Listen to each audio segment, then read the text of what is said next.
अगले दिन हारिस घर आ गया। नाश्ते की मेज़ पर सब मौजूद थे। ज़ैनब ने पूछा, हादी कहाँ गया है? हारिस ने पुरसुकून लहजे में जवाब दिया, एक ज़रूरी काम से दूसरे शहर गया है, कुछ दिन लग सकते हैं। महानूर चौंक कर उसकी तरफ मुतवज्जह हुई। दूसरे शहर? कौन से शहर? हारिस ने चाय का घूंट लिया। ज़रूरी काम है, वापस आ जाएगा। महानूर की बेचैनी बढ़ गई। इसने फौरन अपना मोबाइल निकाला, हादी का नंबर मिलाया, स्विचड ऑफ। इसका दिल जोर से धड़का।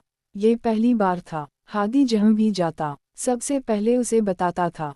हर चंद घंटों बाद फ़ोन करता, कभी तस्वीर भेज देता, कभी सिर्फ ये लिख देता, खाना खा लेना। और आज फ़ोन बंद था, कोई पैगाम नहीं, कोई खबर नहीं। वो सीधी हारिस के सामने जाकर खड़ी हो गई। हादी कहाँ है? हारिस ने पहली मर्तबा सीधा इसकी आंखों में देखा। मैंने कहा ना, ज़रूरी काम से गया है। कौन सा काम? ये बताना ज़रूरी नहीं। महानूर की आवाज़ बुलंद हो गई। मेरे लिए ज़रूरी है, वो मेरे शौहर हैं, उनका फ़ोन बंद है, वो मुझसे राब्ता नहीं कर रहे। आपने उनके साथ किया है? हारिस ने अखबार तह करके मेज़ पर रखा, फिर निहायत ठंडे लहजे में बोला, फजूल बातें मत करो। वो मेरा भाई है, मैं इसका बुरा क्यों चाहूँगा? महानूर की आंखों में आंसू भर आए। फिर कहाँ हैं वो? मुझसे बात क्यों नहीं कर रहे? हारिस ने मुख्तसर सा जवाब दिया, वक्त आने पर खुद आ जाएंगे। इसके बाद वो उठा और बाहर चला गया। महानूर वहीं खड़ी रह गई। इसे पहली बार महसूस हुआ जैसे इसके कदमों तले ज़मीन खसक गई हो। इसके बाद के दिन इस पर बहुत भारी गुजरने लगे। वो सुबह उठते ही फ़ोन करती, हर बार वही जवाब, स्विचड ऑफ। वो बार बार दरवाजे की तरफ देखती, हर गाड़ी की आवाज़ पर चौंक जाती, लेकिन हादी नहीं आता था। इसने कपड़ों की परवाह करना छोड़ दी। बाल बिखरे रहते, चेहरा मुरझा गया। हाजिर और हानिया उसे आवाज़ें देते, मगर वो पहले जैसी मोहब्बत से इन्हीं गोद में भी ना उठा पाती। इसका ज़हन हर वक्त एक ही सवाल में उलझा रहता, हादी कहाँ है? पूरा एक हफ्ता गुजर गया। हादी का कोई फ़ोन ना आया, कोई पैगाम ना आया। अलबत्ता महानूर ने एक बात ज़रूर महसूस की, हारिस अगरचे मामूल के मुताबिक घर आता जाता था, लेकिन इसके चेहरे पर एक संजीदगी पहले से कहीं ज़्यादा थी। वो परेशान ज़रूर था, मगर घबराया हुआ नहीं। महानूर ने अंदाज़ा लगा लिया, इन्हें मालूम है हादी कहाँ है, लेकिन वो बता नहीं रहे। ये एहसास इसकी बेचैनी को और बढ़ा देता। 8वें दिन शाम के वक्त घर के बाहर गाड़ी आकर रुकी। महानूर तकरीबन दौड़ती हुई बाहर निकली। गाड़ी का दरवाज़ा खिला, हादी बाहर आया। चंद ही दिनों में वो पहले से कहीं ज़्यादा कमज़ोर और खामोश लग रहा था। इसकी दाढ़ी भी कुछ बढ़ी हुई थी। महानूर की आंखों से आंसू बहने लगे। वो तेज़ी से उसके करीब आई। हादी, आप कहाँ थे? आपने एक फ़ोन तक नहीं किया। मैं कितनी परेशान थी, आपको अंदाज़ा भी है। हादी ने सिर्फ एक नज़र उसकी तरफ देखा।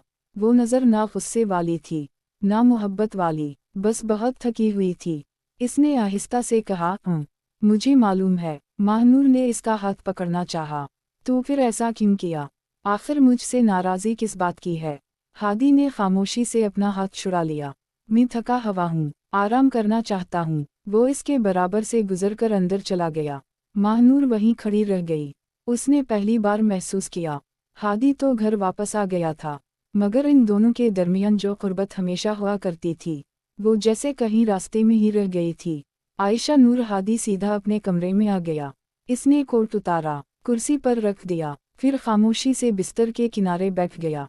वो थका हुआ नहीं था, बल्कि अंदर से टूटा हुआ था। दरवाज़ा आहिस्ता से खिला। महानूर अंदर आई। इसकी आँखें मुसलसल रोने की वजह से सूजी हुई थीं।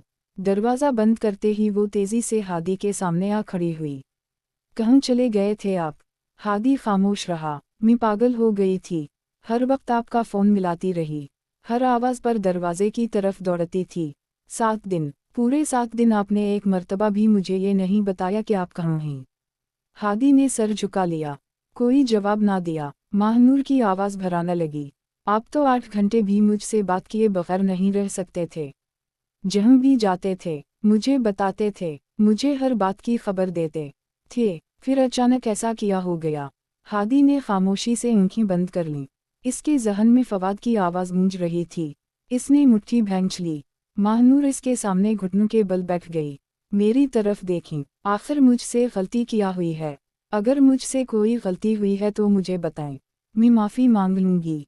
हादी की पलकें लर्ज़ीं। वो चाहता था उसी लम्हे सब कुछ पूछ ले, रिपोर्ट्स इसके सामने रख दे, पूछे क्यों किया तुमने मेरे साथ ये सब, इसका किरदार इसके मुंह पे मार दे कि मेरे निकाह में होते हुए गैर मर्द से मोहब्बत की पैंगी क्यों बढ़ाएं, मेरी बहन का रिश्ता क्यों तोड़ा। लेकिन उसे हारिस की बात याद आ गई, अभी कुछ नहीं कहना, फैसला जल्दी में नहीं करना। इसने खुद को मुश्किल से काबू किया।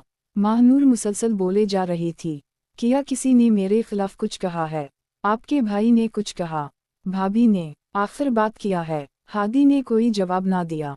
आप बोलते क्यों नहीं, खामोश रह कर मुझे सज़ा क्यों दे रहे हैं, मैं आपकी बीवी हूँ, मुझे जानने का हक है। हादी ने गहरा सांस लिया, इसकी बर्दाश्त जवाब देने लगी थी। वो अचानक उठ खड़ा हुआ। बस। माहनूर खामोश हो गई। हादी ने पहली बार सख्त लहजे में कहा, बहुत हो गया, चुप हो जाओ। माहनूर जैसे साकत रह गई। हादी, बराह करम, मुझे बता दें, आखिर हुआ क्या है। हादी ने आंखें बंद करके कहा, मैंने कहा ना, मुझे अकेला छोड़ दो, कमरे से बाहर जाओ। माहनूर को अपने कानों पर यकीन ना आया। आप मुझे कमरे से जाने का कह रहे हैं, जिसकी मौजूदगी आपका सुकून होती थी। हादी ने नजरें दूसरी तरफ फेर लीं। हाँ, कितना गलत था मैं, अभी मुझे अकेला रहने दो। माहनूर की आंखों से आंसू बहने लगे। मैंने आखिर किया है, किसी ने मेरे खिलाफ कुछ कहा है, खुदा के लिए एक बार मेरी तरफ देखकर बता दें। हादी ने लब भैंच लिए। अगर वो एक लम्हा भी उसकी तरफ देखता तो शायद खुद पर काबू ना रख पाता। इसने सिर्फ इतना कहा, बराह करम, चली जाओ। ये अल्फाज माहनूर के दिल में तीर की तरह पैवस्त हो गए। वो चंद लम्हे बेहिस खड़ी रही, फिर अचानक इसकी आंखों में भी जिद उतर आई। अच्छा, अगर मेरी मौजूदगी इतनी ही नागवार है तो मैं आपकी ज़िंदगी से ही चली जाती हूँ। वो तेज़ी से अलमारी की तरफ बढ़ी, सूटकेस निकाला, अलमारी खोलकर जल्दी जल्दी कपड़े रखना शुरू कर दिए। हादी ने एक नज़र उसकी तरफ देखा, मगर खामोश रहा। माहनूर ने गुस्से और दिख के आलम में कहा, रोकेंगे भी नहीं। कोई जवाब ना मिला। पहले तो मैं 2 घंटे के लिए भी नाराज़ होती थी तो आपकी जान पे बिनती और बार बार मुझे मनाते थे। आज मैं घर छोड़कर जा रही हूँ और आप खामोश बैठे हैं। हादी की आंखों में नमी उतर आई, मगर उसने चेहरा दूसरी तरफ कर लिया। वो जानता था, अगर उसने उसे रोक लिया तो वो फिर कभी इससे सच पूछने की हिम्मत नहीं कर सकेगा। माहनूर ने सूटकेस बंद किया, आंसू साफ किए और आखिरी बार उसकी तरफ देखा। मैं अम्मी के घर जा रही हूँ, जब आपका गुस्सा ख़त्म हो जाए तब आकर ले जाएगा। हादी ने कोई जवाब नहीं दिया। माहनूर चंद लम्हे इसके जवाब की मुंतज़िर रही, फिर खामोशी से दरवाज़ा खोला और बाहर निकल गई। दरवाज़ा बंद होने की आवाज़ पूरे कमरे में गूंज गई। हादी वहीं बैठा रहा। कमरा खाली हो चुका था, मगर उसके दिल का बोझ पहले से कहीं ज़्यादा बढ़ गया था। दूसरी तरफ माहनूर रोती हुई अपने मैके पहुंच गई। इसकी वालिदा इसे इस हाल में देखकर घबरा गई। माहनूर, किया हवा, वो मुंह से लपट कर फूट फूट कर रोने लगी। अम्मी, मुझे समझ नहीं आ रहा, हादी को आखिर हो किया गया है, वो पहले जैसे रहे ही नहीं। आयशा नूर माहनूर रोती हुई अपने मैके पहुंची तो उसकी वालिदा घबरा गईं। या अल्लाह, किया हवा। इन्होंने फौरन उसे गले लगा लिया। माहनूर हिचकियों के साथ बोली, अम्मी, हादी बदल गए हैं, वो मुझसे बात ही नहीं करते, मुझे कुछ समझ नहीं आ रहा कि आखिर हुआ क्या है। इसकी वालिदा ने उसे सोफे पर बिठाया और पानी का गिलास इसके हाथ में दिया। पहले खुद को संभालो, सिर्फ रोने से मसला हल नहीं होता। माहनूर ने आंसू साफ किए।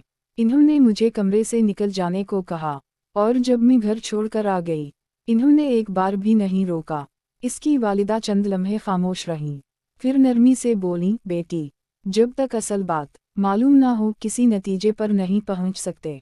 तुम इस घर में इतने बरस से खुश रह रही थीं, ये भी गनीमत था, वरना जिस बुनियादों पर तुमने इमारत खड़ी की थी इसका पायदार न होना हमें पहले दिन से ही नजर आ रहा था। माहनूर खामोश हो गई। इसके जहन में बार बार वही सवाल गर्दिश कर रहा था, आखिर हादी को हवा किया है। इधर हादी अपने कमरे में लेटा हुआ था। कमरे में एक अजीब सी खामोशी थी, मगर इस खामोशी में उसे एक सुकून महसूस हो रहा था। पहली मर्तबा माहनूर की गैरमौजूदगी इसे बेचैन नहीं कर रही थी। इसका जहन बार बार उसी धोखे की तरफ चला जाता, वो धोखा जो मोहब्बत के नाम पर उसे दिया गया था। इसने आंखें बंद कर लीं। वो चाहता था माहनूर अब इसके सामने ना आए। कब इसे नींद आ गई, इसे खुद भी मालूम ना हुआ। कुछ देर बाद हारिस कमरे में आया। इसने आहिस्ता से हादी के माथे पर हाथ रखा। हादी ने आंखें खोल दी। जी भाई, तबीयत कैसी है? अब बेहतर हूँ, चलो, सब खाने पर इंतज़ार कर रहे हैं। हादी खामोशी से उठा और हारिस के साथ बाहर आ गया। खाने की मेज़ पर ज़ैनब बैठी थी। इसके चेहरे पर वाज़ेह परेशानी थी। जैसे ही हादी बैठा उसने फ़ौरन पूछा, भाई, महानूर कहाँ है? हारिस ने उसकी तरफ देखा। वो अपने मैके गई है। क्यों? हारिस ने मुख्तसर सा जवाब दिया। मियाँ बीवी का आपस का मामला है, इंशाअल्लाह जल्द ठीक हो जाएगा। ज़ैनब ने हादी की तरफ देखा। वो खामोशी से खाना खा रहा था। इसकी खामोशी मामूल वाली खामोशी नहीं थी, मगर ज़ैनब ने मज़ीद कुछ ना पूछा। खाने के बाद सब अपने कमरों में चले गए। ज़ैनब ने सोचा, हया को इस बात का इल्म ना हो। वो इसकी हालत में किसी किस्म की परेशानी नहीं डालना चाहती थी। लेकिन उसी रात महानूर ने खुद हया को फ़ोन कर लिया। हया ने खुशी से फ़ोन उठाया। अस्सलामु अलैकुम भाभी। दूसरी तरफ से रोने की आवाज़ आई। हया घबरा गई। भाभी, क्या हवा? महानूर रोते हुए बोली, तुम्हारे भाई ने मुझे घर से निकाल दिया। हया का रंग फिक हो गया।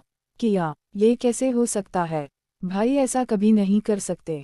महानूर मुसलसल रोती रही। इन्होंने मुझे रोकने की भी कोशिश नहीं की, मैं खुद ही चली आई। हया की आंखों से भी आंसू बहने लगे। भाभी, ऐसा क्यों हुआ? कोई बात तो होगी, मुझे कुछ समझ नहीं आ रहा। उसी वक्त जुर्गम कमरे में दाखिल हुआ। इसने हया को रोता देखा तो फौरन परेशान हो गया। हया, क्या हवा? हया ने फ़ोन उसकी तरफ बढ़ा दिया। जुर्गम ने मुख्तसर सी बात की, फिर निहायत नरमी से कहा, महानूर भाभी, उस वक्त हया की तबीयत का ख्याल करें, इसे परेशान मत करें, जो भी मसला है हम बैठकर हल करेंगे। फ़ोन बंद होने के बाद भी हया मुसलसल रो रही थी। जुर्गम ने उसे गले लगा लिया। हया, तुम्हें इस हालत में इतनी परेशानी नहीं लेनी चाहिए, अल्लाह बेहतर करेगा। मगर हया के आंसू रुकने का नाम नहीं ले रहे थे। बस, अब मज़ीद नहीं सोचना, चलो घर चलते हैं।